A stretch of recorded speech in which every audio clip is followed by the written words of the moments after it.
우리는 계속해서 사도행전 강해 설교로 수요 영상 집회 말씀을 나누고 있습니다. 오늘이 이제 10번째 시간인데요.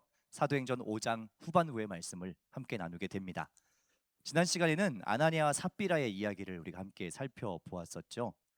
땅을 팔아서 헌금을 하는 이 부부, 그런데 전부를 드리지 않고 일부를 감추었다가 하나님의 심판을 받아서 그 자리에서 죽게 되는 사건을 살펴보았습니다. 하나님께서 이처럼 굉장히 엄격하게 심판을 내리신 이유가 교회란 하나님의 공동체란 거짓과 속임수, 자기 의로 인해서 움직여지지 않음을 하나님께서 분명히 말씀하시기 위해서 진리와 성령을 통해 전진하는 곳이 교회라는 것을 분명하게 보여주는 사건이었다 하는 것을 우리가 지난 시간에 함께 나누었죠. 오늘 이어지는 5장 후반부에는 사도들을 통한 많은 역사들이 일어나는 가운데 사도들을 박해하는 이 유대교 종교 지도자들의 모습, 또 그 박해로 인하여서 오히려 기뻐하는 사도들의 모습을 볼 수가 있습니다. 이 말씀을 함께 나눌 때에 우리 자신은 어떤 자리에 있는 사람인가 하는 것을 깨닫게 되실 수 있기를 주님의 이름으로 축원합니다. 아멘. 오늘 본문은 사도들을 통해서 더 많은 사람들이 하나님의 능력과 구원을 경험하는 장면으로 시작합니다. 우리 12절의 말씀을 함께 읽겠습니다. 사도들의 손을 통하여 민간의 표적과 기사가 많이 일어나매 믿는 사람이 다 마음을 같이하여 솔로몬 행각에 모이고. 아멘. 말씀을 보면 사도들의 손을 통하여서 민간에 표적과 기사가 많이 일어났다라고 기록합니다. 그리고 이들이 지금 솔로몬 행각에 모여 있다라고 기록되어 있지요. 여러분, 이 표현들은 굉장히 중요한 의미가 있습니다. 무슨 뜻이냐면 성령께서 하시는 역사가 점점 확장되고 있다는 것을 지금 보여주는 말씀입니다. 여러분, 사도행전 말씀에서 가장 처음으로 병고침의 기적이 일어났던 때가 언제이죠? 기억하세요? 여러분, 앞선 말씀 중에 사도행전 3장에 보면 어디였죠? 성전 미문에 있는 안진뱅이를 고치는 사건이었습니다. 이것은 누가 행했죠? 베드로와 요한 두 사람이 행한 일입니다. 근데 지금은 어떻게 해요? 사도들의 손을 통해서, 그리고 믿는 사람들도 그곳에 함께 하고 있다라고 이야기합니다. 그러니까 점점점 이 성령의 역사를 일으키는 사람들이 실제로 늘어나고 있다는 사실이고, 더 중요한 것은 지금 이들이 모여 있는 장소가 어디냐? 솔로몬 행각이었다는 겁니다. 솔로몬 행각이 어디냐면요, 유대교의 중심인 성전의 한복판, 가장 중요한 광장이에요. 지금 거기에 모여서 예수 그리스도를 선포하고 또 병든 이들을 치유하는 일들을 사도들이 하고 있다라는 겁니다. 유대교의 기존 전통과 권위의 한복판에서 이 일들을 하고 있다라는 거죠. 성령께서 하시는 일이다라는 겁니다. 그리고 그로 인한 반응이 14절과 16절에 기록되어 있는데요, 함께 읽겠습니다. 믿고 주께로 나오는 자가 더 많으니 남녀의 큰 무리더라. 예루살렘 부근에 수많은 사람들도 모여 병든 사람과 더러운 귀신에게 괴로움 받는 사람을 데리고 와서 다 나음을 얻으니라. 아멘. 여러분, 놀라운 일들이 계속 이어지죠. 믿는 자들이 점점 늘어나고요, 주께로 나오는 자들이 점점 많아지는데 남녀의 큰 무리였다라고 기록하고 있습니다. 예루살렘 부근의 수많은 사람들도 사도들을 통해 치유를 받고 있는데, 이 말씀은 여러분 잘 아시는 사도행전 2장 8절, 예루살렘과 온 유대와 사마리아와 땅끝까지 이르러 복음이 전파된다는 그 말씀이 실제로 지금 성취되어가는 과정을 보여주는 겁니다. 지금 보시면 예루살렘 부근의 사람들도 왔다라고 이야기하죠. 예루살렘에서 온 유대를 향해서 지금 나아가는 그 과도기인 거예요. 계속해서 그 성령의 역사하심이 예고한 그 말씀대로 하나하나 성취되어 가고 있는 중이라는 겁니다. 이렇게 힘있게 성령께서 역사하고 계시는 가운데 참 안타깝게도 이 일들을 저지하고자 하는 사람들이 등장합니다. 성령의 이 역사를 시기하고 반대했던 사람들이 누군가 하면 대제사장과 사두개인들이었습니다. 우리 17절과 18절 말씀을 함께 읽겠습니다. 대제사장과 그와 함께 있는 사람, 즉 사두개인의 당파가 다 마음에 시기가 가득하여 일어나서 사도들을 잡아다가 옥에 가두었더니. 여러분 보십시오. 성령의 역사가 지금 예루살렘 성전을 가득 채우고 병든 자들이 나음을 얻는 강력한 부흥이 지금 막 일어나고 있는 겁니다. 그런데 이것을 싫어하고 거부하는 이들이 등장했습니다. 그런데 놀랍게도요, 그 방해자들, 그 회방자들이 복음을 전혀 모르는 로마의 권세자들이나 아니면 한 번도 예수님에 대해 들어본 적이 없는 이방인들이 아니었다는 거예요. 누굽니까? 하나님을 가장 잘 안다고 자부하고 유대교의 종교 권력의 핵심에 있던 대제사장과 사두개인들이었다는 겁니다. 이들이 지금 사도들을 잡아다가 다시 옥에 가뒀어요. 여러분 잘 아시는 것처럼 4장에 보면 이미 사도들을 한번 체포해서 경고하고 풀어준 적이 있지요. 너희 더 이상 이 복음을 전하지 말아라 하고 경고하고 내어 보내준 적이 있는데 전혀 아랑곳하지 않고 계속 복음을 전하고 심지어 이 성전 한복판에 들어와서 복음을 전하니까 참을 수가 없어서 다시 잡아들인 겁니다. 그런데 심지어 이 사두개인들은 어떤 사람들이냐면 부활을 믿지 않는 사람들이었습니다. 예수님의 말씀에 보면 이들은 부활과 천사가 없다라고 믿는 사람들이었습니다. 그러니까 이 사도들이 자꾸 예수님의 부활을 얘기하는 것이 굉장히 거슬렸던 거예요. 자기들은 그걸 믿지 않거든요. 그러다 보니까 이 사도들이 하는 것을 굉장히 불편하게 여겼고, 사실은 가장 결정적인 체포의 이유는 뭐냐? 말씀에 기록된 것처럼 사도들을 시기했다라고 써 있습니다. 어떤 시기일까요?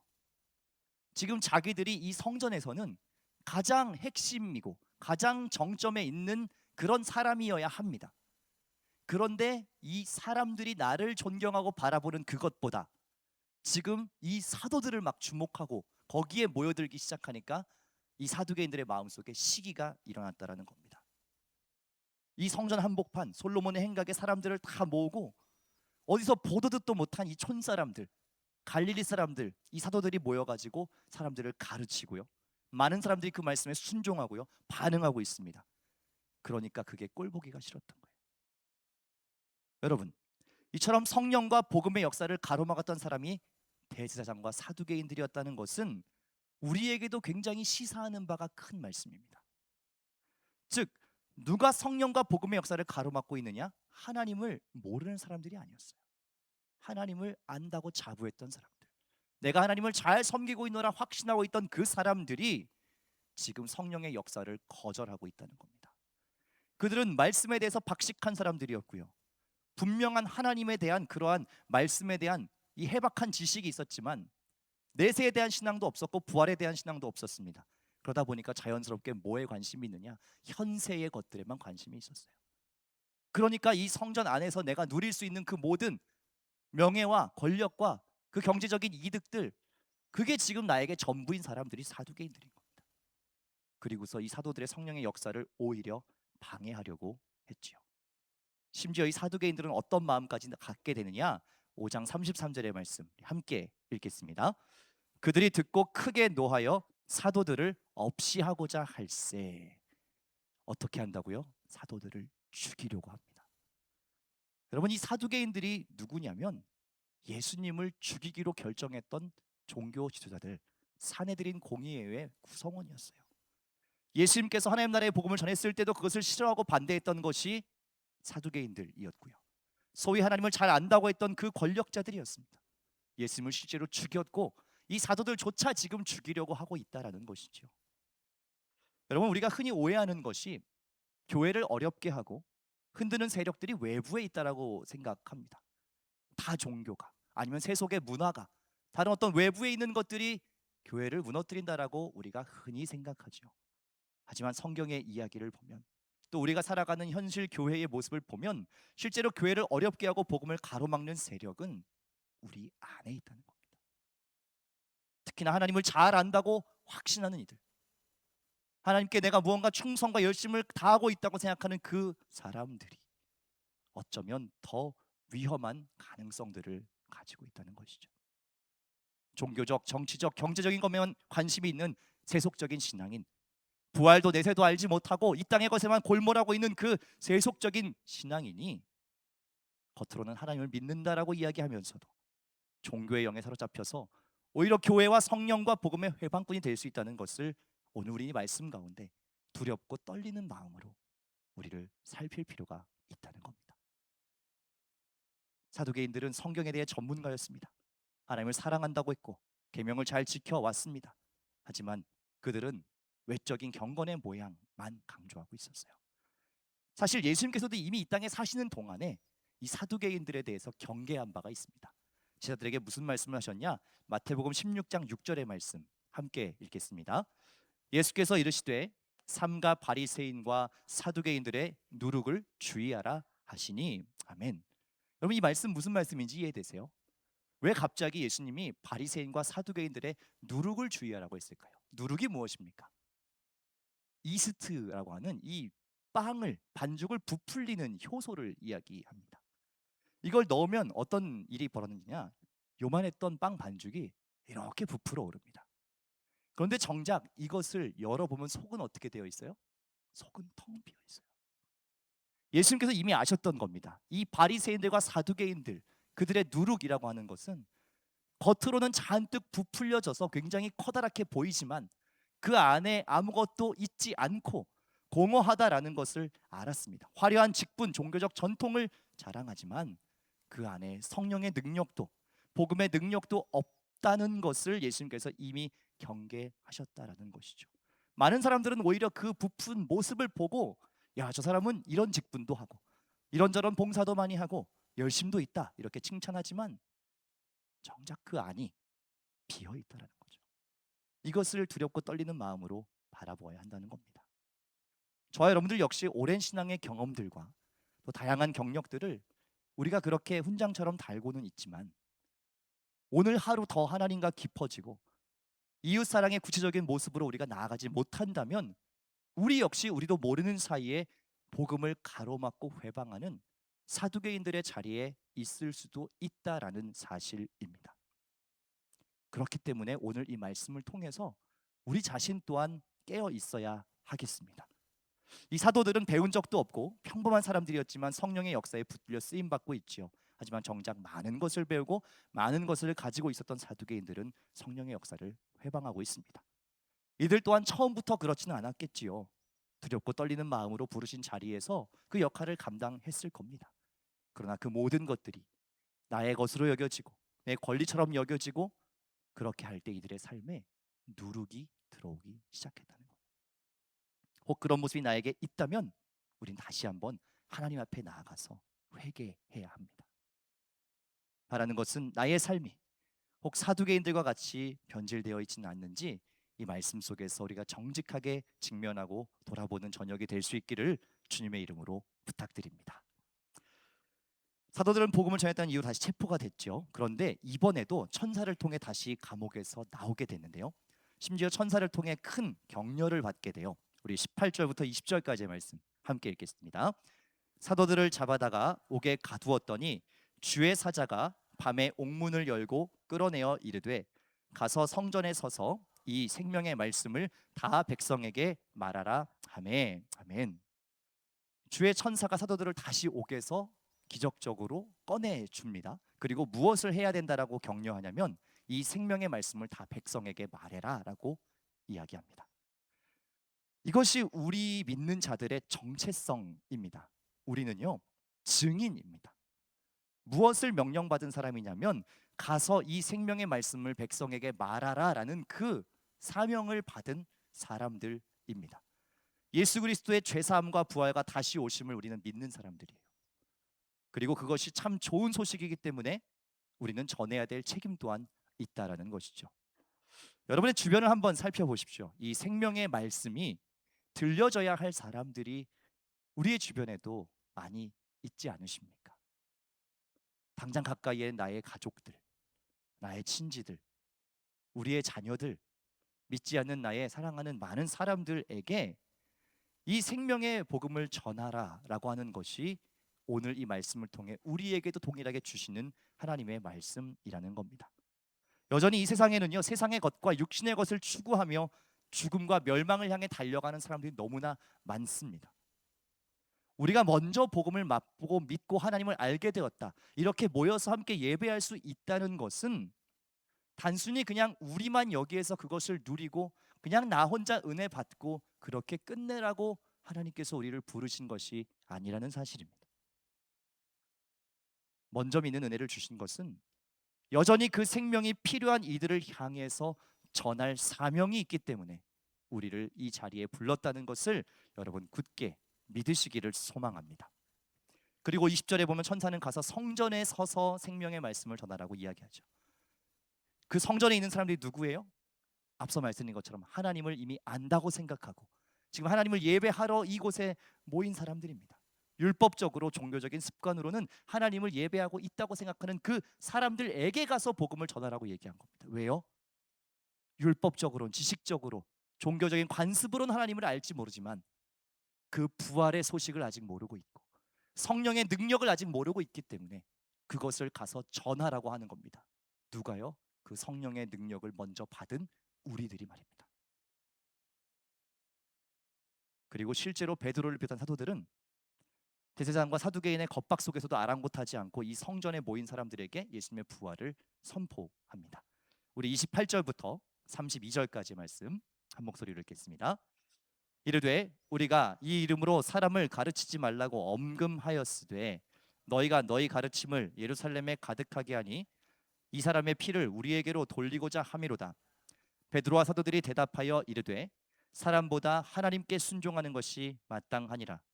너희가 나무에 달아 죽인 예수를 우리 조상의 하나님이 살리시고 이스라엘에게 회개함과 죄사함을 주시려고 그를 오른손으로 높이사 임금과 구주로 삼으셨느니라. 우리는 이 일의 증인이요 하나님이 자기에게 순종하는 사람들에게 주신 성령도 그러하니라 하더라. 아멘. 사도들은 지금 한치의 물러섬도 없이 결연한 모습으로 복음을 선포하고 있습니다. 이 겁박에도 전혀 두려워하지 않고 사람보다 하나님께 순종하는 것이 마땅하다라고 선포하며 오히려 그 앞에 있는 사두개인들에게 부활하신 예수님을 선포하고 있습니다. 자신들은 이 일의 증인이고 성령 또한 우리를 통해 증언하고 계신다라고 말하고 있는 것이죠. 저는 이 장면을 보면서 참 가슴이 뜁니다. 왜 그러냐면요, 이 사도들, 이 제자들이 어떤 사람들이었는가 하는 것을 우리가 알지 않습니까? 예수님의 십자가 죽음 앞에서 도망쳤던 사람들이에요. 다 흩어졌던 사람들이에요. 숨어서 누군가 자기들을 찾을까 문을 걸어 잠그고 그렇게 숨어 있던 사람들이라고요. 자기의 안위를 염려했고 목숨을 잃을까 두려워서 그렇게 있던 사람들. 그런데 지금 이들이 어떻게 이렇게 담대해졌습니까? 예수 그리스도의 부활을 보았기 때문이고 믿었기 때문이고 그것을 증언케 하시는 성령의 역사가 이들에게 있었기 때문에 완전히 180도 다른 모습이 되어 있는 겁니다. 이것이 우리가 믿는 기독교 신앙의 위대함입니다. 우리의 모든 신앙의 선배들은 이 놀라운 능력을 경험하면서 살았습니다. 숨지 않았고요, 피하지 않았습니다. 담대하게 복음을 선포하는 그 고백이 있었습니다. 목에 칼이 들어와도 그 일들을 했습니다. 그런데 우리는 너무나 쉽게 문을 걸어 잠깁니다. 어떤 것들이 교회로 들어올까 봐, 바깥에 있는 무언가가 교회를 흔들까 봐 꽁꽁 걸어 잠궈요. 우리끼리만 이 안에서 만족하면 그걸로 족하다고 생각하는 그런 모습이 우리 안에도 있는 것이 참으로 안타까운 모습입니다. 여러분 분명히 믿으십시오. 우리가 믿는 신앙은 사람의 눈치를 보지 않습니다.